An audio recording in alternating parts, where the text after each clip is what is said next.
But today's a brand new day, brand new shift. It is currently 11:19. So today we're going to be finishing the tank. Today we're going to be focusing on weathering. I would say detailing, cleaning up the details. It went a little too hard on some of the things on the first day. But before we do any of that, housekeeping time. Okay, so I have a couple of ideas before I get started here.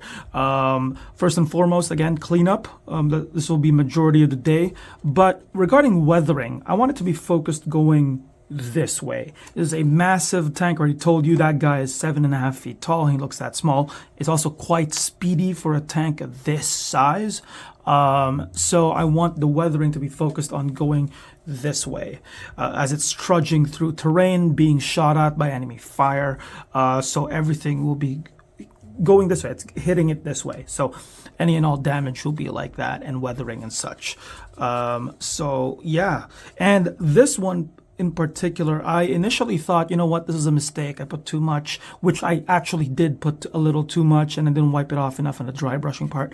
But I kind of like it, actually. It looks like some shrapnel hit it and kind of didn't go through, didn't penetrate, obviously, but there's enough damage there. We will emphasize this later on.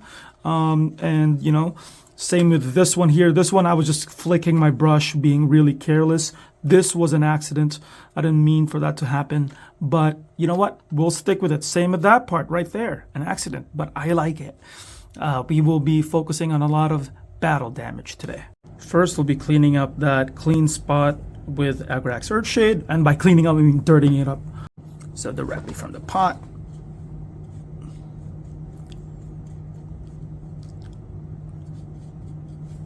And with that same paint from the pot, I will be using it to clean up any and all parts, specifically the tracks that have yellowed out because of the yellow dry brushing. And don't, you know, I don't mind it spilling over to the yellow armor because it's weathering extra dirt, right? Next on the docket list, while the paint is drying, we will be cleaning up the black armor right here using Corvus Black, which is an off black, you know, very, very dark gray. We're going to be using that for the black armor because we can't really have the yellow speckle there from left over from the dry brushing. Let's add a bit of water to the mixture here. And then let's apply it.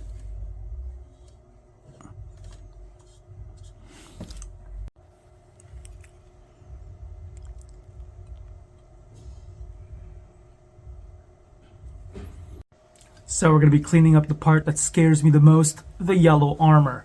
Because if I go overboard, then it's going to ruin the paint job that I've done so far.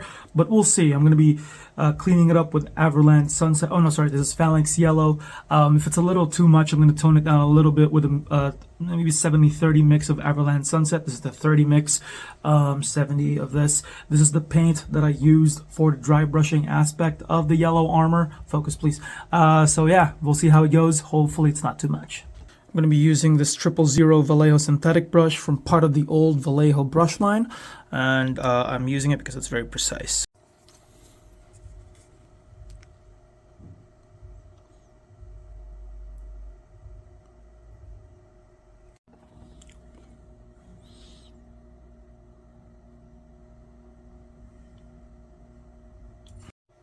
You know what? On first pass, this is not bad. Obviously, that's pretty terrible right there near the fence and right there.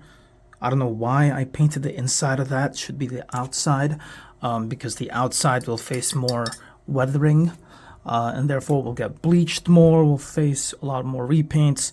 I don't know why I painted the inside. That will be dirtier as well, be darker, not brighter. Oh, what am I doing? But yes, on first pass, especially this part right here, pretty nice. Oh yeah, oh yeah, I love it when a plan comes together. Now, it did cost me essentially my right hand. I think I have carpal tunnel now. I've been in this exact position painting for 2 hours. It is 2:22. Oh my goodness, my hand hurts so much. Now, next step would be to clean up the brass details on the barrel and on the back I'll essentially be painting them the same. I'll just maybe do a slight variation on the gun barrel, but essentially they will be painted the same.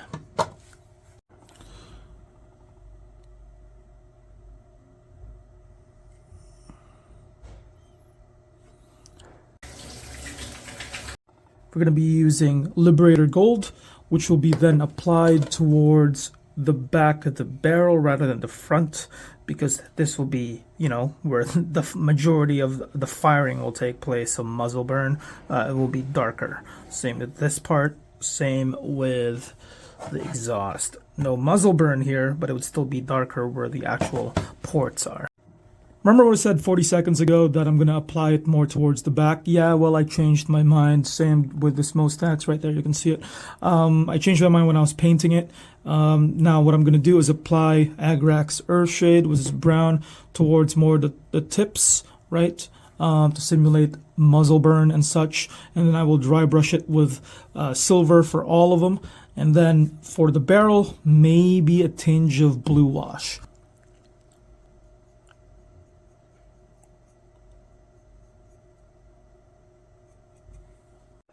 Yes, I decided to flip the tank and put this thing on its, I guess, barrel, just to encourage gravity to do its work, i.e. pooling. The one time I want pooling on my models, I guess, just so that it goes down to the very bottom, and right there at the very bottom, which would be the top, just so it looks like it's dirtier up top.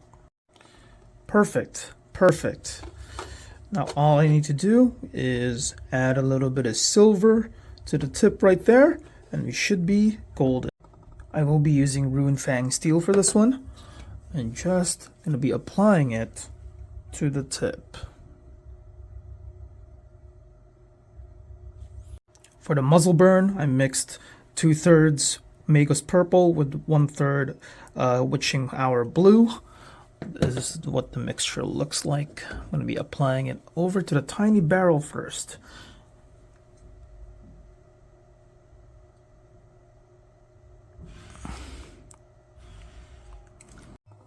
By applying it downwards like this, lining it up with the rivets, it makes a convincing muzzle burn. I like it. I like it. While that's drying in the background, let's finally apply Rune Fang steel to anything and everywhere that's relevant, primarily in the spots where you've weathered already, so it kind of doubles the effect. Don't forget the black armor as well.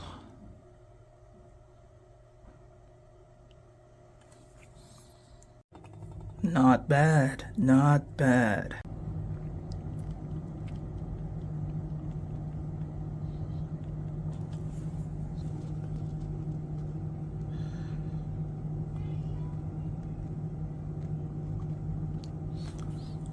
Let's start adding battle damage to this. Just lightly touch it up.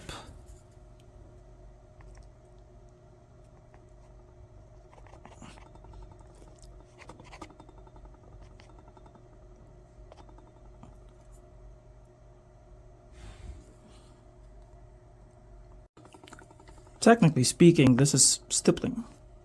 Just random spots.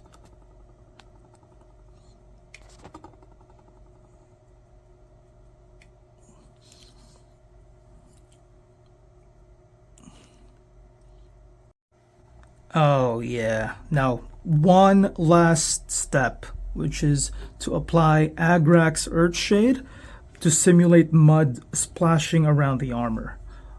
This is probably the riskiest, because if I overdo it, it's gonna look terrible. I'm gonna have to use a flat brush for this. I'm gonna have to water down Agrax for a bit here, just so it's not strong. I'm so scared. Please work, please, please.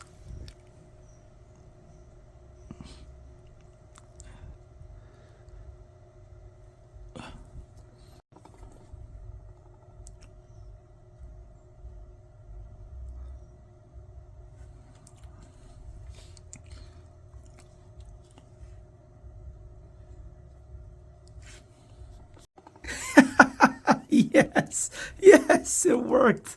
Yes. Oh, yes. This is so good. Now, Is it too dirty? Maybe. I think we're right on the line there. I'm still applying Agrax as we speak. But I don't know. I kind of like it. Right? It's not bad. Yeah. Yes.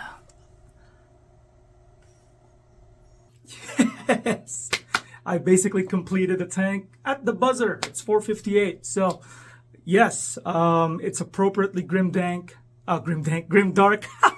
and it's very grungy, very dirty. That's the way I like it. It looks good, and I needed this. None of my paint jobs have been working out recently, and this boosts the confidence. Well, yes, let's just say it feels good. So that's it for me today. Follow us on our socials. We're trying to hit 10K prior to the summer. Hopefully we do hit that mark. But until next time, guys, peace out.